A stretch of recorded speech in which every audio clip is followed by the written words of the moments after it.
Salut, je suis ton petit cœur et je bats pour toi. Découvrons-moi ensemble. Salut petit cœur, qu'est-ce qu'on va apprendre aujourd'hui? Ah, ah, ah, ah,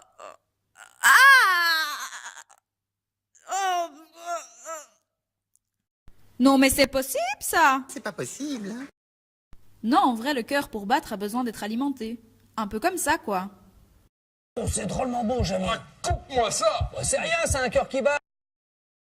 Le cœur est un muscle creux dans lequel circule le sang, qui se contracte pour propulser celui-ci dans tout le corps.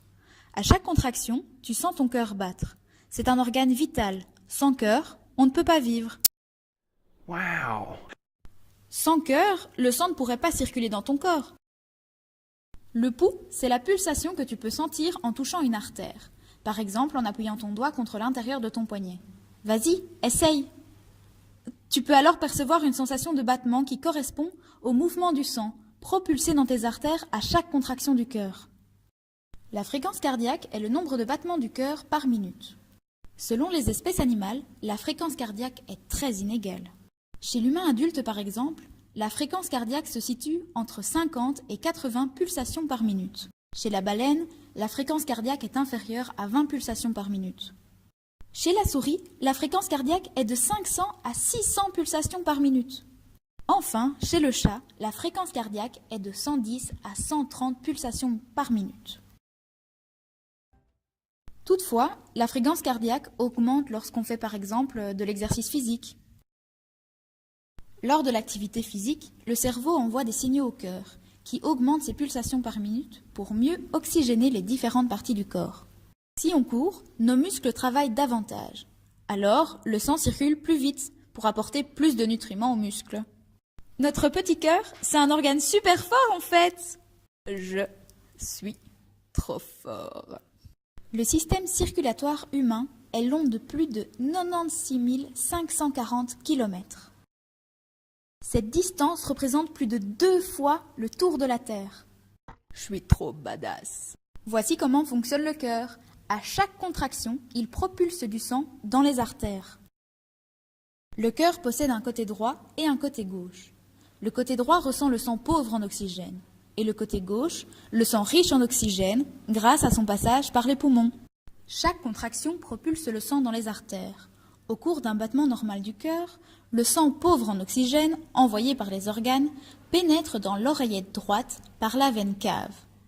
La contraction de l'oreillette droite le fait passer dans le ventricule droit, qui en se rétractant à son tour, l'expédie dans les poumons par l'artère pulmonaire.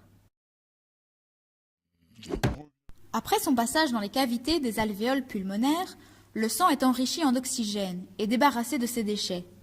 Il revient alors dans l'oreillette gauche par les veines pulmonaires. La contraction de l'oreillette gauche le pousse dans le ventricule gauche qui le propulse lui-même dans l'aorte pour être distribué dans les artères du reste du corps. On dit que le cœur a ses raisons que la raison ignore, qu'on aime de tout son cœur. Mais est-ce bien vrai? Le cœur est-il réellement responsable des sentiments? Les sentiments amoureux résultent d'une interaction complexe entre nos différents cerveaux et le cœur. Le cœur est donc effectivement lié aux sentiments. Oui, mais comment? Eh bien, le cœur possède des dizaines de milliers de neurones propres capables d'influer sur le cerveau en lui transmettant des informations internes. Il dispose également de réserves hormonales propres. Ah! Autonome le truc! Pas tout à fait. Il a besoin d'être en relation avec les cerveaux pour créer ce qu'on appelle les émotions. C'est l'échange entre les cerveaux d'informations et d'hormones telles que la dopamine, hormone du plaisir, qui crée une réaction en chaîne aboutissant à un sentiment. Ok, donc concrètement, c'est lui le responsable ou pas? Disons qu'il est lié mais pas responsable. Ah oui, et du coup, pourquoi le symbole de l'amour, c'est un gros cœur?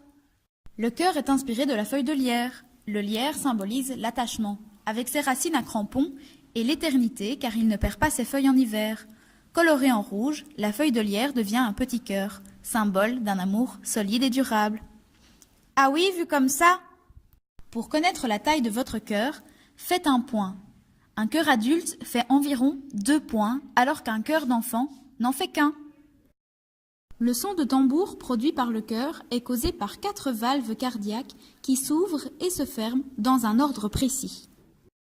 Le cœur d'un fœtus se met à battre 4 semaines après la fécondation. En effet, notre cœur est le premier organe à s'être formé lors de notre développement dans le ventre de notre maman. La principale fonction du cœur est d'assurer la circulation du sang dans tout l'organisme.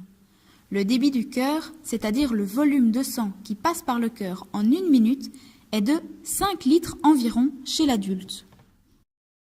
Ce muscle incroyable ne se fatigue jamais, alors qu'il s'ouvre et se ferme chaque jour plus de 100 000 fois, et ce, tout au long de notre vie.